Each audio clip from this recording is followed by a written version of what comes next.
Magical giant fish gold mine. Darshanpur नाम के गांव में रंगा नाम का एक मछुआरा रहता था। वो रंगा बहुत लालची था। वो हर रोज सुबह सुबह मछलियां पकड़ने जाता था कि वो पहले जाएगा तो उसे ज्यादा मछलियां मिलेंगी। लेकिन रंगा को एक भी मछली नहीं मिलती थी तो वो खाली हाथ ही वापस लौटता था। उसी गांव में सोमनाथ नाम का एक मछुआरा भी रहता था। वो वहाँ गांव में अपने बेटे मंकू के साथ रहता था। सोमनाथ भी मछलियां पकड़ने जाता था, लेकिन वो रात में मछलियां पकड़ने जाता था। और जब सोमनाथ सुबह को अपने घर आता तो बहुत सारी बड़ी बड़ी मछलियां लेकर आता। जब सोमनाथ सुबह को मछलियां पकड़कर आ रहा होता तो रंगा उसी वक्त मछलियां पकड़ने जाता। तो रंगा रोज सोमनाथ को देखता और बहुत जलता। यूं एक दिन रंगा अपने घर में बैठकर सोच रहा था, मैं तो सुबह सुबह मछलियां पकड़ने जाता हूँ लेकिन मुझे एक भी मछली नहीं मिलती। लेकिन ये सोमनाथ रात के अंधेरे में भी बड़ी बड़ी मछलियां पकड़कर ले आता है। मुझे इसका पता लगाना पड़ेगा कि वो ये कैसे कर लेता है। उस दिन रात में जब सोमनाथ मछलियां पकड़ने जा रहा था तो वही रंगा उसका पीछा कर रहा था। बाद में सोमनाथ अपनी जगह पर पहुंच गया जहां पर वो मछलियां पकड़ता था और वो रंगा भी उसके पीछे पीछे वहां पर पहुंचा और देखने लगा कि सोमनाथ वो मछलियां कैसे पकड़ता है। वहीं सोमनाथ ने एक मंत्र बोला और मछलियां पानी से निकलकर उसकी नाव में आने लगी। रंगा ये सब देखकर बहुत आश्चर्य हुआ। तो रंगा, ये सोमनाथ तो इतनी आसानी से मछलियां पकड़ रहा है और मछलियां खुद ही पानी से निकलकर उसकी नाव में आ रही हैं। इस सोमनाथ के इस जादू का अब मैं फायदा उठाऊंगा और बहुत पैसे कमाऊंगा। अब ये देखे कि मैं इसके साथ क्या करता हूँ।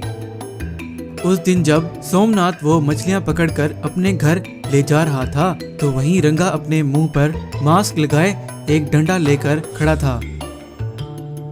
ओए, ये जितनी भी मछलियां हैं ये सारी चुपचाप मुझे दे दो वरना तुम्हारी खैर नहीं।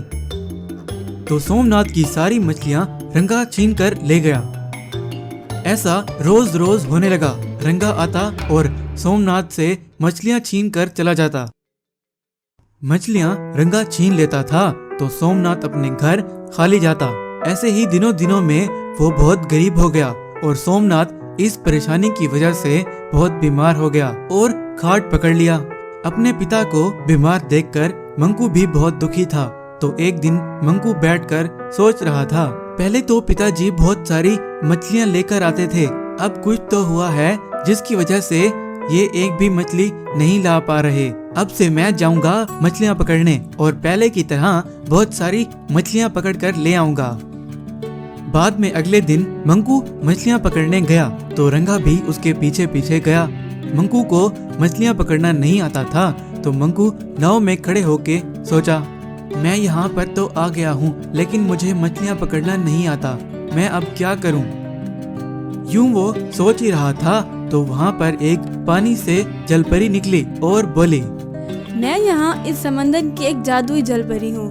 तुम्हारे पिता ने मेरी बहुत समय पहले मदद की थी तो मैं उन्हें रोज अपने जादू से मछलियाँ देती थी, लेकिन कुछ दिनों से वो मछलियाँ पकड़ने नहीं आए। क्या बात है, बताओ, मैं मदद करूँगी।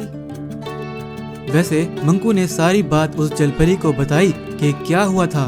तो वो जलपरी, यहाँ से तो वो रोज मछलियाँ ले जाते थे, मुझे लगता है कि रास्ते में कोई उनसे छीन लेता होगा। अच्छा, मैं तुम्हारी मदद करती हूँ। तो जलपरी ने एक जादू किया और वो दोनों वहाँ से गायब हो गए और एक बड़ी मछली के अंदर चले गए। वहाँ उस मछली के अंदर बहुत सारा सोना था। तो जलपरी बोली, तुम्हें जितना सोना चाहिए तुम ले जाओ और अगर तुमसे कोई इंसान ये सोना छीनना चाहे तो तुम ये मंत्र बोलना और वो इंसान एक मछली में बदल जाएगा। उस जलपरी ने उसे वो मंत्र बताया और मंकू वहाँ से सोना लेकर वापस अपनी नाव में चला गया। तो वहीं रंगा अपनी नाव में उसका इंतजार कर रहा था। तो मंकू को देखकर रंगा, ए लड़के, ये सारा सोना मुझे दे दो वरना तुम्हारी खैर नहीं। तो वहीं मंकू ने वो जलपरी का बताया हुआ वो मंत्र बोला और रंगा एक मछली में बदल